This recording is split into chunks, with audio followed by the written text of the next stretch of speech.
أعوذ بالله من الشيطان الرجيم. بسم الله الرحمن الرحيم.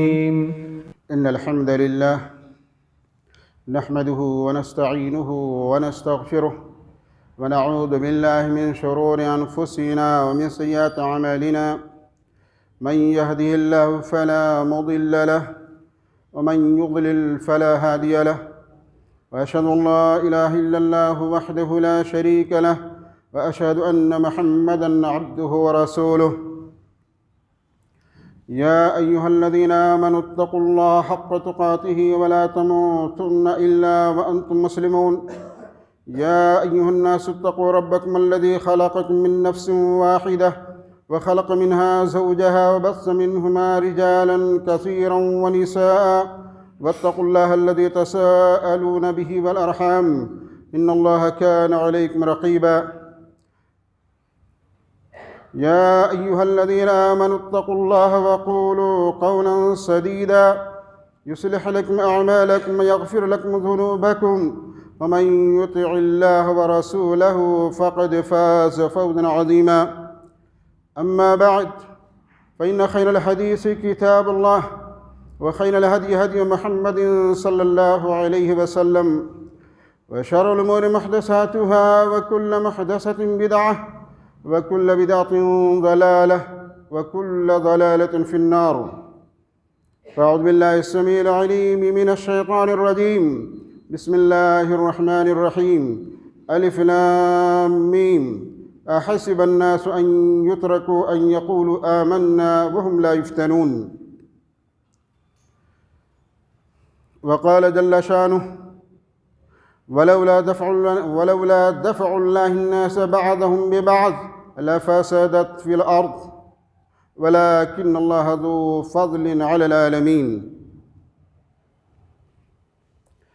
ہر قسم کی حمد و ثنا، بڑائی کبریائی اس باری الہی کے لیے لائق ذبح ہے، جس نے ہمیں اور آپ کو اس کائناتی گیتی میں پیدا کیا اور مختلف نعمتوں سے نوازا، اور جنت کے حصول کے لیے اپنے رسولوں کے ذریعے اور اپنے کتابوں کے ذریعے رہنمائی فرمائی۔ بعد بے شمار درود و سلام نازل ہو اس ذات بابرکات پر جن کا نام نامی اسم گرامی محمد ابن عبداللہ ہے، جن کو اللہ تبارک تعالیٰ نے ساری جہان و سارے جہان والوں کے لیے رسول بنا کر بھیجا، اور جن کو اللہ تبارک تعالیٰ نے رحمت للعالمین کے صفات سے متصف کیا۔ تو بے شمار درود و سلام نازل ہو اسی ذات بابرکات پر اور آپ کی آل و اولاد پر، آپ کے ازواج مطہرات پر اور آپ کے اصحاب کرام پر۔ معزز سامعین و سامعات، عزیز طلبہ و طالبات، آج ہم اور آپ لوگ جن حالات سے سرزمین ہند کے اندر دوچار ہیں، اور سرزمین ہند کا چھوٹا شہر ہو یا بڑا شہر ہو، چھوٹے لوگ ہوں یا بڑے لوگ ہوں، امیر ہو یا غریب ہو، گلی ہو یا سڑکیں ہوں، ہر جگہ انسانیت مرعوب نظر آتی ہے، اور ہر جگہ ایک خوف کا ماحول پیدا ہے۔ اور یہ وہ سرزمین ہے جہاں پر کہ آج پورے سرزمین ہند کے اندر لوگ دور دور سے اکٹھا ہو رہے ہیں، بڑے بڑے شہروں کے اندر، اور باقاعدہ شہروں کے اندر جمع ہو کر کے انہوں نے موجودہ صاحب اقتدار کے خلاف ایک مورچہ کھول رکھا ہے، اور اپنی آزادی اور اپنے حقوق لینے کی آواز بلند کر رہے ہیں۔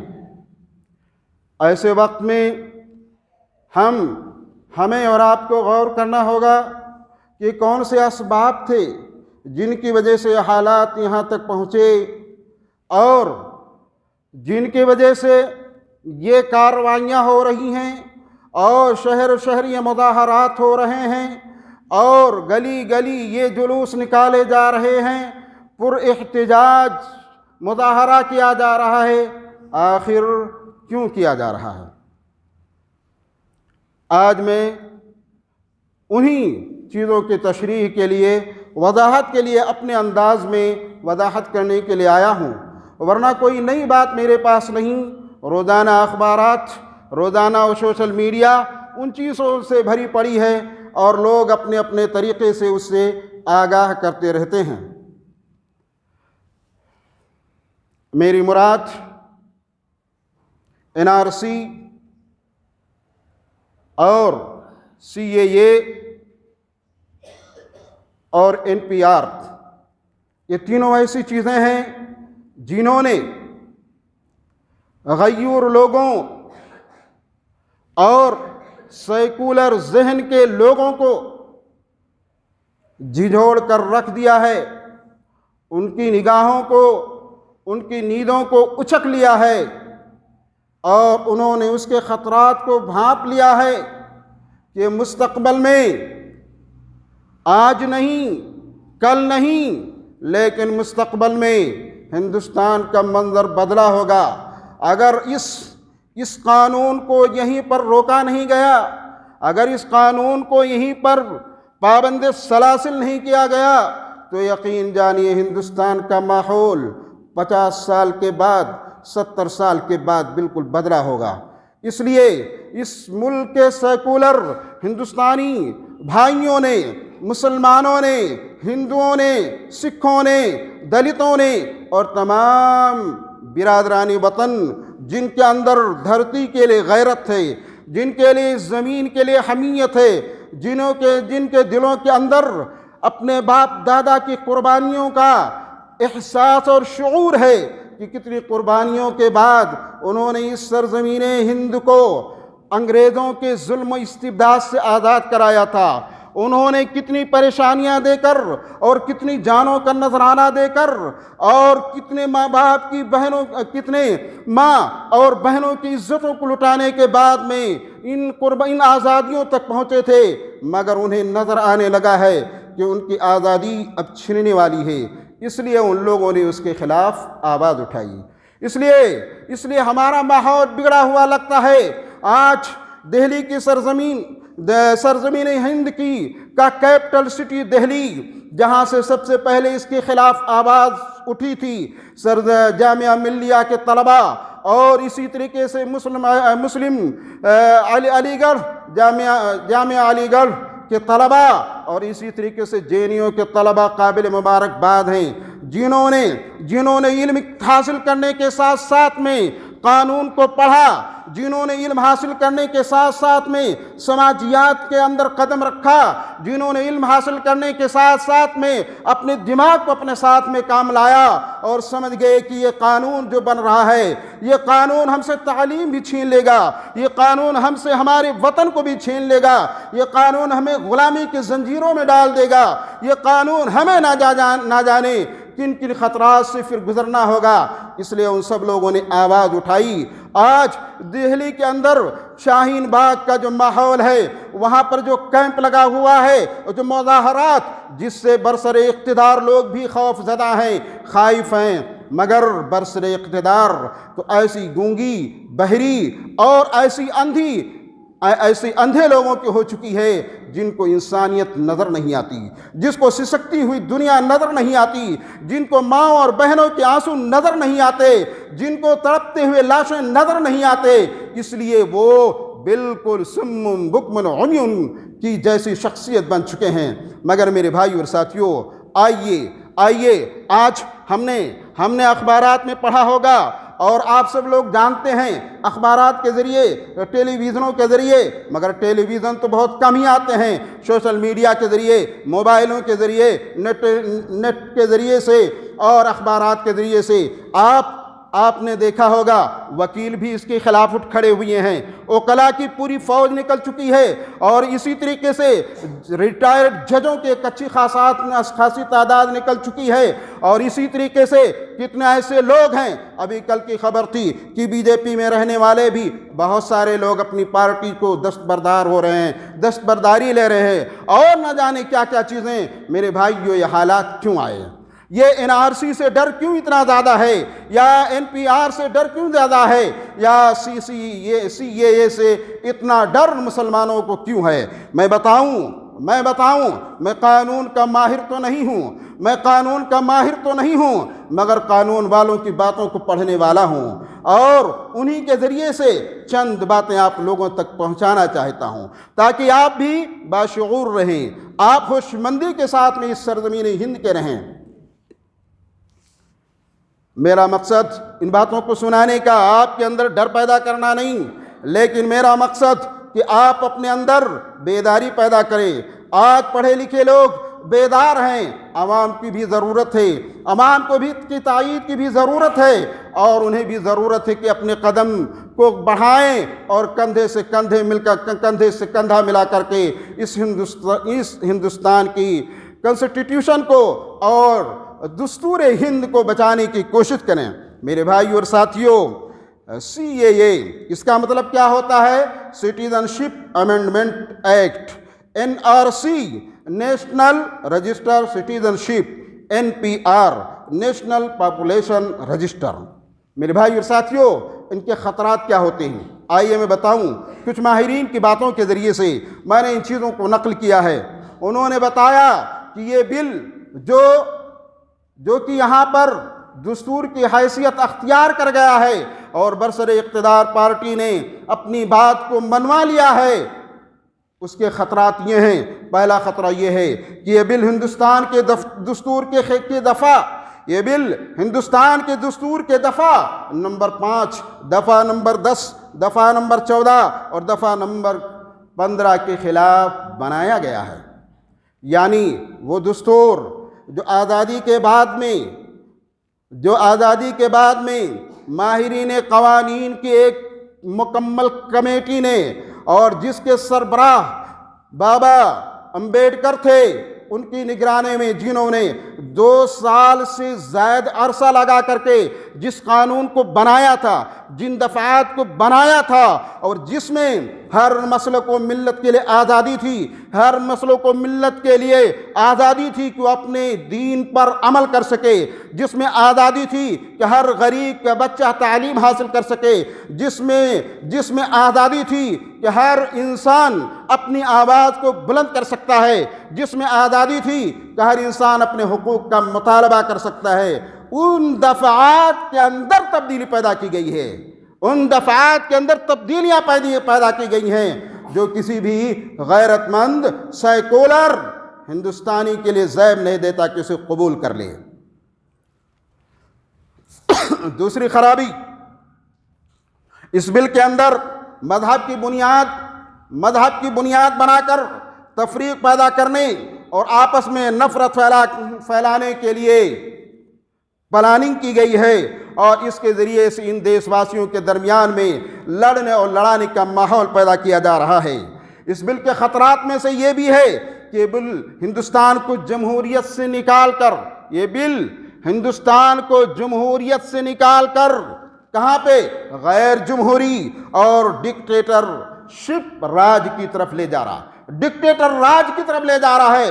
اگر اس قانون کے اندر ایسی ہی چھیڑخانیاں کی گئیں اور ایسے بنیادی دستور کے اندر تبدیلیاں پیدا کی گئیں تو ہر پارٹی والا آئے گا جو بھی برسر اقتدار ہوگا اور زیادہ تعداد ہوگی، وہ اپنے من کے مطابق، اپنے مذہب کے مطابق، اپنے دھرم کے مطابق جیسا چاہے گا قانون کے ساتھ میں تبدیلی کرے گا اور قانون کے ساتھ میں کھلواڑ پیدا کرے گا۔ میرے بھائی اور ساتھیوں، نمبر 4، یہ بل ان لوگوں کو ہندوستانی بناتا ہے۔ یہ بل یعنی یہ مجموعہ ان کا NRC اور CAA، ان کو ملا کر کے معلوم کیا ہوتا ہے کہ بل ان لوگوں کو ہندوستانی بناتا ہے جنہوں نے آزادی کے وقت ہندوستان کو چھوڑ کر دوسرے ملک کو اختیار کیا تھا، جو اپنی مرضی سے دوسرے ملک چلے گئے تھے، اپنی پسند سے دوسرے ملک چلے گئے تھے، ان لوگوں کو ہندوستانی بنانا چاہتا ہے۔ مگر جو ہندوستانی ہیں، جنہوں نے ہندوستان کو اپنی پسند سے اختیار کیا تھا، ان سے شہریت کو چھیننے کا پلان ہے، ان سے شہریت چھینا جا رہا ہے۔ کتنا خطرناک چیز ہے! ان کی شہریت ختم کی جائے گی تو ان کی کوئی وقت نہیں ہوگی، ان کی کوئی ویلیو نہیں ہوگی۔ میرے بھائی اور ساتھیوں، نمبر 5، یہ بل سنگھ پریوار کے علاوہ تمام ہندوستانیوں کے قانونی حقوق، شہریت، معیشت، سیاست، مذہبی آزادی، اظہار خیال اور برابری وغیرہ چھین کر اور دیگر اختیارات سے بے دخل کر کے انہیں حکمراں طبقے کا محتاج بنا دے گا۔ آپ سے سنا یہ کتنے خطرناک پلاننگ ہیں، یہ کتنے خطرناک عزائم ہیں۔ اسی طریقے سے یہ بل صرف مسلمانوں کے لیے نہیں، یہ بل صرف مسلمانوں کے لیے خطرناک نہیں، بلکہ تمام مذاہب کے ماننے والوں کے تہذیبوں، مذہبی شخصیات کو ختم کر کے یکساں سول کوڈ نافذ کرنے کی ناپاک سازش ہے۔ آپ سمجھتے ہیں یکساں سول کوڈ، جس دن یکساں سول کوڈ نافذ ہو جائے گا، آپ اپنے معاملات اپنے اسلام کے مطابق نہیں کر سکتے، ہندو اپنی رسم و رواج اپنے مطابق نہیں کر سکتا، عیسائی اپنے شادی بیاہ، اپنے کلچر، اپنے میراث، اپنے دھرم کے مطابق نہیں کر سکتا، بلکہ جو گورنمنٹ کے اندر جو قانون پاس ہوگا اسی قانون کے مطابق اسے چلنا ہوگا۔ یعنی گویا کہ آپ کو بے دین بنانے کی پلاننگ ہے، گویا کہ آپ کو ملحد بنانے کی پلاننگ ہے۔ تو میرے بھائی اور ساتھیوں، اس کی خطرناکی اس کو سمجھنے کی کوشش کیجیے۔ نمبر 7، اس بل کی وجہ سے 4 کروڑ سے زیادہ غیر ہندوستانیوں کو ہندوستان میں بسانا پڑے گا، جن کو گھر، مکان، نوکری، زمین، جگہ کے ساتھ ساری ضرورت کی چیزیں دینی ہوں گی۔ جبکہ آج ہمارے کتنے نوجوان، آج کتنے ایسے ہمارے دیش واسی لوگ ہیں جنہیں نوکری کی ضرورت ہے، نوکری کی تلاش ہے، ڈگریاں لیے گھومتے ہیں مگر نوکری ان کو مل نہیں رہی ہے۔ آج کتنے ایسے لوگ ہیں بے بس ہیں، لاچار ہیں، جنہیں کھانوں کی ضرورت ہے، کھانے مل نہیں رہے ہیں، کپڑوں کی ضرورت ہے، ننگے گھوم رہے ہیں اور کپڑے نہیں ہیں۔ کتنے ایسے لوگ ہیں جو سڑکوں کے اوپر، فٹ پاتھوں کے اوپر رات گزارتے ہیں مگر ان کے لیے مکانات نہیں ہیں۔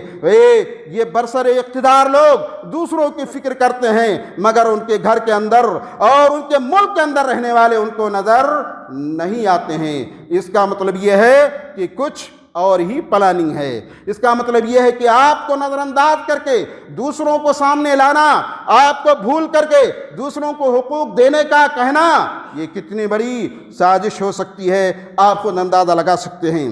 میرے بھائی اور ساتھیوں، یہ قانون، یہ بل ہندوستانیوں کو ایک کے بعد دیگرے فضائی طاقتوں کا شکار اور غلام بنایا جائے گا، جس کا آغاز مسلمانوں سے ہونا چاہتا ہے۔ انہوں نے مسلمانوں سے کرنا چاہا کہ آج ہم مسلمانوں سے کرتے ہیں اور دھیرے دھیرے دوسرے اقلیتوں سے کریں گے، لیکن اچھا ہوا اللہ تبارک تعالیٰ نے سب کو بیداری دی اور پورے برادران وطن کے دل و دماغ کو کھول دیا۔ آج نتیجہ یہ نکلا کہ پورے سیکولر لوگ آج ایک اسٹیج پر نظر آتے ہیں اور سب لوگ اپنے حقوق کے لیے، مطالبہ کے لیے ایک ساتھ کھڑے ہونا چاہتے ہیں، کندھے سے کندھے ملا کر کے کھڑے ہونا چاہتے ہیں، اور جن کی بنیاد پر نہ جانے کتنوں کے کتنے لوگوں کے گھروں کو برباد کیا گیا، نہ جانے کتنوں کی عزتیں لوٹی گئیں، نہ جانے کتنے مدارس کو توڑا گیا، کتنے مولویوں کو مارا گیا، اور نہ جانے یو پی کی سرزمین کے اندر کتنے قیمتی زیورات کو لوٹ لیا گیا۔ میرے بھائی اور ساتھیوں، یہ کیوں کیا گیا؟ یہ اسی چیز کو کہ طاقت کے زور سے، اپنی قوت کے زور سے اپنی بات کو منوانا ہے تاکہ مستقبل ہمارا رہے اور پورا ہندوستان ہمارا غلام رہے۔ میرے بھائی اور ساتھیوں، اس کے خطرات میں سے یہ بھی ہے کہ یہ بل ہندوستانی عوام اور ان کے آنے والی نسلوں کے خلاف ایک خطرناک سازش ہے۔ انہیں تمام شہری حقوق سے محروم کر دینے کے لیے لایا گیا ہے۔ یہ بل ملک کے ساتھ غداری اور انگریزوں کے ساتھ وفاداری کرنے والے ساورکر اور گلوالکر کے نظریہ کو پھیلانے اور ہندوستان کو توڑنے کے لیے لایا گیا ہے۔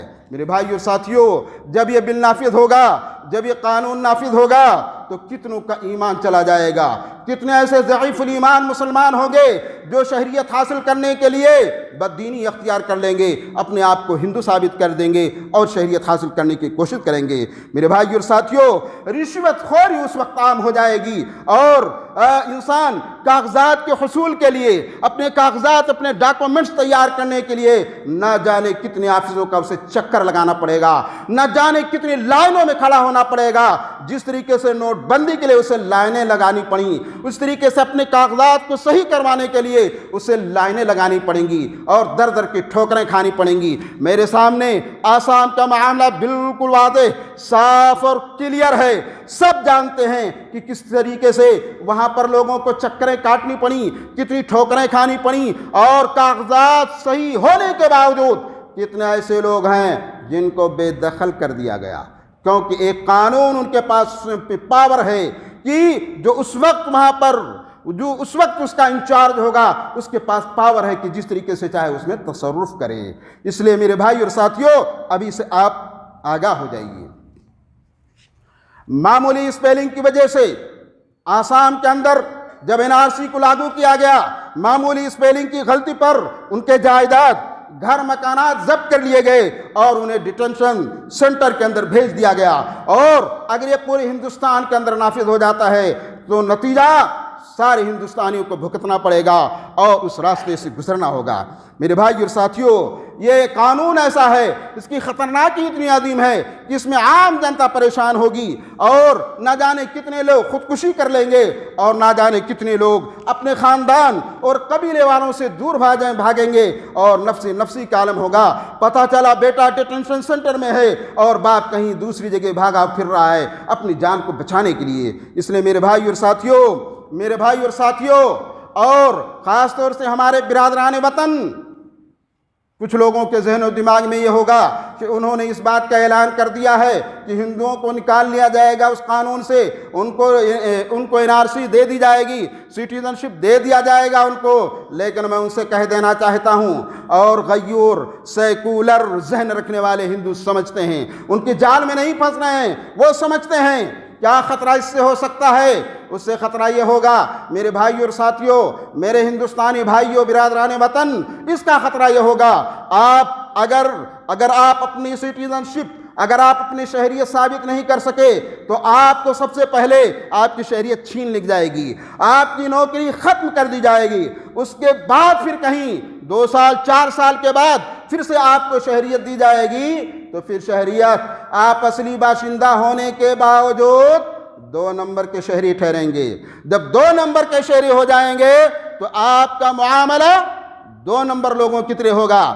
آپ کو نوکریاں نہیں مل سکتی، بڑے وظائف نہیں مل سکتے، بڑے پوسٹ پر نہیں جا سکتے۔ یہ ساری باتیں ہیں میرے بھائی اور ساتھیوں۔ اس لیے مسلمانوں، اس لیے برادران وطن، ابھی سے ہوش میں آ جاؤ اور ابھی سے اس کے لیے تیاریاں کرو۔ اے مسلمانوں، میں تم سے مخاطب ہوں، وہ اسلام جو آپ کو شان و شوکت دینے کے لیے آیا تھا، جس نے آپ کو سربلندی کا وعدہ کیا اور جس نے آپ کو کے بارے میں کہا تھا وَأَنْتُمُ الْأَعْلَوْنَ إِن كُنْتُم مُؤْمِنِينَ، تم ہی سربلند رہوگے۔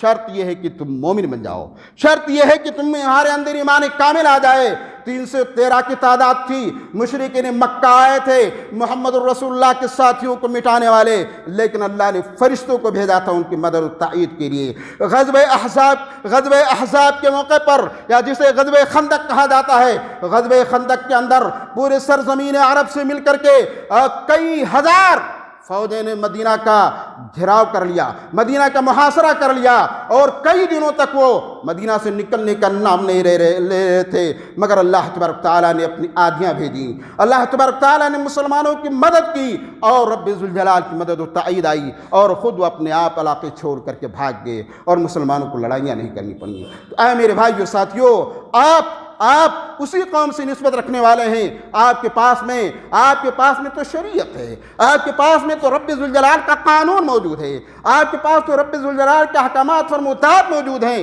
اس لیے مسلمانوں، اپنے اعمال کا محاسبہ کرو۔ یہ بھی ہو سکتا ہے کہ آپ کو اللہ آزما رہا ہے۔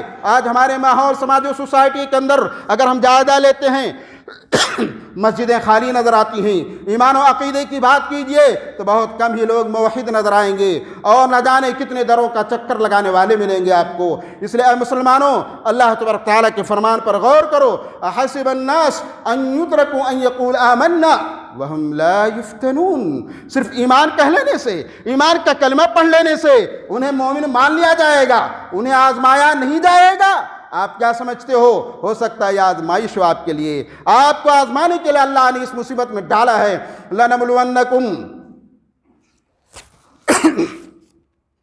وَلَنَبْلُوَنَّكُمْ بِشَيْءٍ مِّنَ الْخَوْفِ وَالْجُوعِ وَنَقْصٍ مِّنَ الْأَمْوَالِ وَالْأَنفُسِ وَالثَّمَرَاتِ وَبَشِّرِ الصَّابِرِينَ۔ تو اللہ تبارک تعالیٰ کی ابتلا اور آزمائش بھی ہو سکتی ہے، اس لیے مسلمانوں سب سے پہلے اس کے لیے ہماری ذمہ داری بنتی ہے کہ ہم اپنے ایمان و عقیدے کو مضبوط بنائیں، اپنے رب کے دربار میں آئیں، اللہ کی مسجدوں کو آباد کریں اور اسی سے عاجز و انکساری کریں، کیونکہ کل شیء بقضاء اللہ وقدرہ۔ اللہ کا دستور ہے کہ اپنے بندوں کو آزماتا ہے۔ میرے بھائی اور ساتھیوں، اسی طریقے سے تدبیر میں سے یہ بھی ہے کہ صحابہ کرام کی تاریخ کو پڑھیں، ان کے اوپر آئے ہوئے مصائب، ان کے اوپر آئے ہوئے مظالم کی داستانوں کو یاد کریں تاکہ آج کے مصائب و مظالم آپ کے لیے آسان ہو جائیں۔ بہت سارے لوگوں نے لکھا کہ سب سے پہلا ڈیٹینشن سینٹر مسلمانوں کے لیے شیب ابی طالب کے اندر بنایا گیا تھا، اس سے انہوں نے موازنہ کر ڈالا، جہاں پر کہ ہندو بھی تھے، جہاں پر کہ مشرک بھی تھے، جہاں پر کہ مشرک بھی تھے اور مسلمان بھی تھے،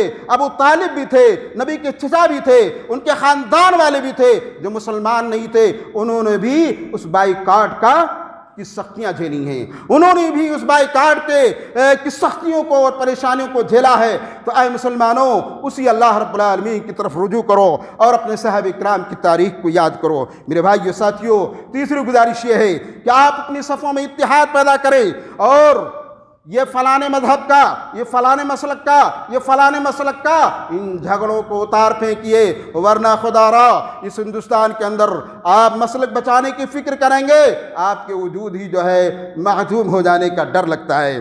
میرے بھائی اور ساتھیوں، اسی طریقے سے چوتھی گزارش یہ ہے کہ آپ لوگ پرامن طریقہ سے احتجاج کریں، اور احتجاج میں آپ تنہا نہیں ہیں بلکہ برادران وطن کے ساتھ مل کر چلیں۔ برادران وطن کو بھی اللہ تعالیٰ نے کھڑا کر دیا ہے، وہ برادران وطن جو سیکولر ہیں، جو سیکولر ذہن کے ہیں، آپ ان کے ساتھ میں چلیے، کندھے سے کندھا ملا کر کے اپنے حقوق کے لینے کی آواز کو بلند کر دیے۔ بس شرط یہ ہے کہ تشدد کا راستہ نہیں اپنائیں، آپ توڑ پھوڑ کا راستہ نہیں اپنائیں، املاک اور جانوں کو ضائع ہونے سے بچائیں، کیونکہ اسلام ہماری اس کی اجازت میدان جنگ بھی نہیں دیتا ہے۔ اسلام ہماری اجازت عورتوں اور بچوں کی حفاظت کی ذمہ داری میدان جنگ کے اندر بھی لیتا ہے۔ اس لیے مسلمانوں، اگر آپ کو اپنے حقوق کے لیے لڑنا ہے تو اسی طریقے سے یہی آپ کے پاس آخری چارہ ہے، اس لیے اس کی اجازت دی جا رہی ہے کیونکہ یہی آپ کے پاس آخری حربہ موجود ہے۔ میرے بھائی اور ساتھیوں، اللہ تبارک تعالیٰ نے سچ فرمایا، لولا دفع اللہ الناس بعضهم ببعض لہدمت الصوامع وبیع ومساجد وصلوات ومساجد یذکر فیہا اسم اللہ کثیرا۔ تو اللہ تبارک تعالیٰ کی طرف سے مہربانی ہے، اللہ تبارک تعالیٰ کی طرف سے فضل ہے کہ اس نے صرف آپ کو میدان جنگ میں نہیں رکھا، آپ کو میدان احتجاج میں نہیں رکھا، بلکہ آپ کے ساتھ بہت سارے برادران وطن کو بھی اللہ نے کھڑا کر دیا ہے۔ وَلَوْلَا دَفْعُ اللَّهِ النَّاسَ بَعْضَهُم بِبَعْضٍ لَفَسَدَتِ الْأَرْضُ وَلَكِنَّ اللَّهَ ذُو فَضْلٍ عَلَى الْعَالَمِينَ۔ اگر اللہ تبارک تعالیٰ کا فضل نہیں ہوتا، اگر اللہ تبارک تعالیٰ ایک انسان کو دوسرے انسان سے دفاع نہیں کرتا، اگر لڑاتا نہیں اللہ تبارک تعالیٰ، تو زمین پوری کی پوری زمین فساد سے بھر جاتی۔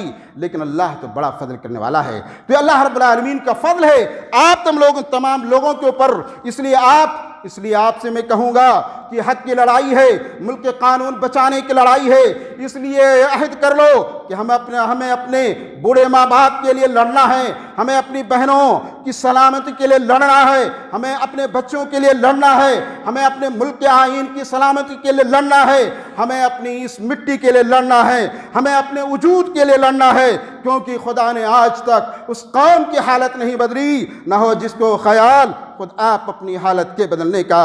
ہزاروں سال سے ہم نے اس ملک کی عظمت و ترقی کے لیے اپنا خون پسینہ بہایا ہے، ہمارے باپ اور داداؤں نے کتنی قربانیاں دی ہیں، اور یہ بات بتاتے چلوں میرے بھائی اور ساتھیوں، انقلابات یوں ہی پیدا نہیں ہوتے، انقلابات 2-4 دن کے اندر پیدا نہیں ہوتے، بلکہ انقلاب اور آزادی حاصل کرنے کے لیے بسا اوقات انسان کو سالوں سال گزارنے پڑتے ہیں، انسان کو صدیاں گزارنی پڑتی ہیں۔ ہمارے باپ اور برطانیہ حکومت سے تو 100 سال سے زیادہ تک انہوں نے آزادی کی جنگ لڑی، اس کے بعد میں جا کر کے آزادی مل سکی۔ اس لیے میرے بھائی اور ساتھیوں، اس راہ کے اندر، اس راہ میں چند لاٹھی اور ڈنڈے کوئی معنی نہیں رکھتے۔ اس راہ کے اندر آپ کے اخبارات کو بند کر دیا جائے، آپ کے ٹیلی ویژنوں کو بند کر دیا جائے، کوئی معنی نہیں رکھتا۔ آپ کو گرفتار کر کے قید و بند کی صحبتیں دی جائیں، کوئی معنی نہیں رکھتا۔ ہمارے اسلاف نے ساری چیزوں کو جھیلا ہے، اس کے بعد اس آزادی کو حاصل کیا تھا۔ اس لیے میرے بھائی اور ساتھیوں، ہمیں چاہیے کہ ہم اس چیز کو یاد رکھیں اور اس چیز کو اپنی جان سے زیادہ عزیز سمجھیں۔ یہ آزادی بہت عظیم چیز ہے۔ یہ آزادی اپنے مال کی حفاظت، اپنے جان کی حفاظت، اپنے قوم کی حفاظت، اپنے وطن کی حفاظت بہت ہی عظیم چیز ہے۔ میں ایک حدیث پیش کروں۔ اللہ کے نبی صلی اللہ علیہ وسلم نے ارشاد فرمایا کہ زید بن عمرو بن نفیل راوی حدیث ہیں، فرماتے ہیں کہ اللہ کے رسول صلی اللہ علیہ وسلم نے فرمایا، من قتل دون ماله فهو شہید، ومن قتل دون دمه فهو شہید، ومن قتل دون دینه فهو شہید، ومن قتل دون اہله فهو شہید، رواه ابو داود والترمذی وحسنہ۔ اللہ اکبر۔ ہمارے اور آپ کے نبی جناب محمد رسول اللہ صلی اللہ علیہ وسلم نے اپنے آپ کو، اپنے جان اور آپ کو اپنے مال اور آپ کو اپنی عزت و آبرو اور آپ کو اپنے دین کی حفاظت کے لیے اتنا تک بیدار کیا ہے کہ اگر اس کے خاطر آپ کی جان چلا جائے، اس کے خاطر آپ کی جان چلی جائے تو آپ کی جان ضائع نہیں جائے گی، بلکہ آپ کی جان شہداء کے اندر لکھی جائے گی اور آپ شہید شمار کیے جائیں گے۔ اس لیے میرے بھائی اور ساتھیوں، اسلام بزدلی کا تعلیم نہیں دیتا ہے۔ اسلام جو ہے اپنے اگر حقوق نہیں ملتے ہیں تو اسے زبردستی لینے کا نام ہے۔ میرے بھائی اور ساتھیوں، ایک پیاری سی حدیث سناؤں۔ عن ابی ہریرہ رضی اللہ تعالی عنہ قال جاء رجل الى رسول اللہ فقال یا رسول اللہ ارأیت ان جاء رجل يريد اخذ مالی قال فلا تعطه مالك قال أرأيت إن قاتلني قال قاتله قال أرأيت إن قتلني قال فأنت شهيد قال أرأيت إن قتلته قال هو في النار رواہ مسلم۔ ابو ہریرہ رضی اللہ عنہ راوی حدیث ہیں، فرماتے ہیں کہ ایک صاحب نبی پاک صلی اللہ علیہ وسلم کے پاس میں آئے اور کہنے لگے کہ اللہ کے رسول صلی اللہ علیہ وسلم آپ ہمیں بتلائیے کہ اگر کوئی آدمی آئے اور میرا مال لینے لگے تو میں کیا کروں؟ فرمایا اسے اپنا مال نہیں دو۔ فرمایا اگر وہ مجھ سے قتال کرے، کہا اس سے قتال کرو، اس سے لڑائی کرو۔ کہا اگر وہ مجھے قتل کر دے، کہا تم شہید ہو جاؤ گے۔ کہا اگر میں اس کو قتل کر دوں، کہا وہ جہنم رسید ہو جائے گا۔ یہ حدیث صحیح مسلم کی ہے۔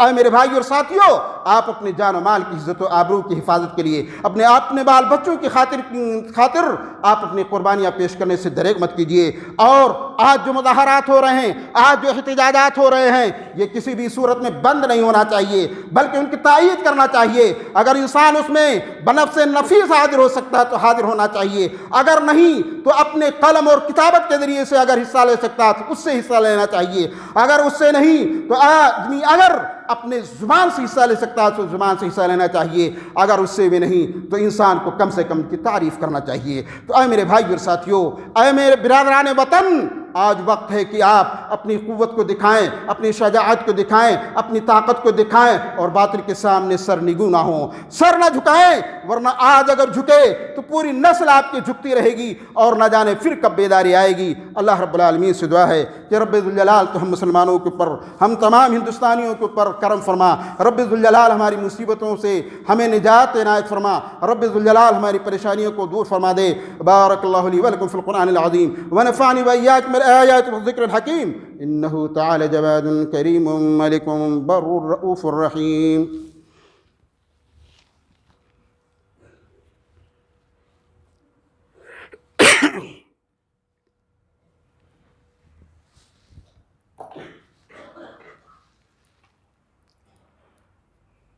إن الحمد لله نحمده ونستعينه ونستغفره ونعوذ بالله من شرور أنفسنا ومن سيئات أعمالنا من يهدي الله فلا مضل له ومن يضلل فلا هادي له وأشهد أن لا إله إلا الله وحده لا شريك له وأشهد أن محمدا عبده ورسوله أما بعد فإن خير الحديث كتاب الله وخير الهدي هدي محمد صلى الله عليه وسلم وشر الأمور محدثاتها وكل محدثة بدعة وكل بدعة ضلالة وكل ضلالة في النار۔ ربنا آتنا في الدنيا حسنة وفي الآخرة حسنة وقنا عذاب النار. سبحان ربك رب العزة عما يصفون وسلام على المرسلين والحمد لله رب العالمين.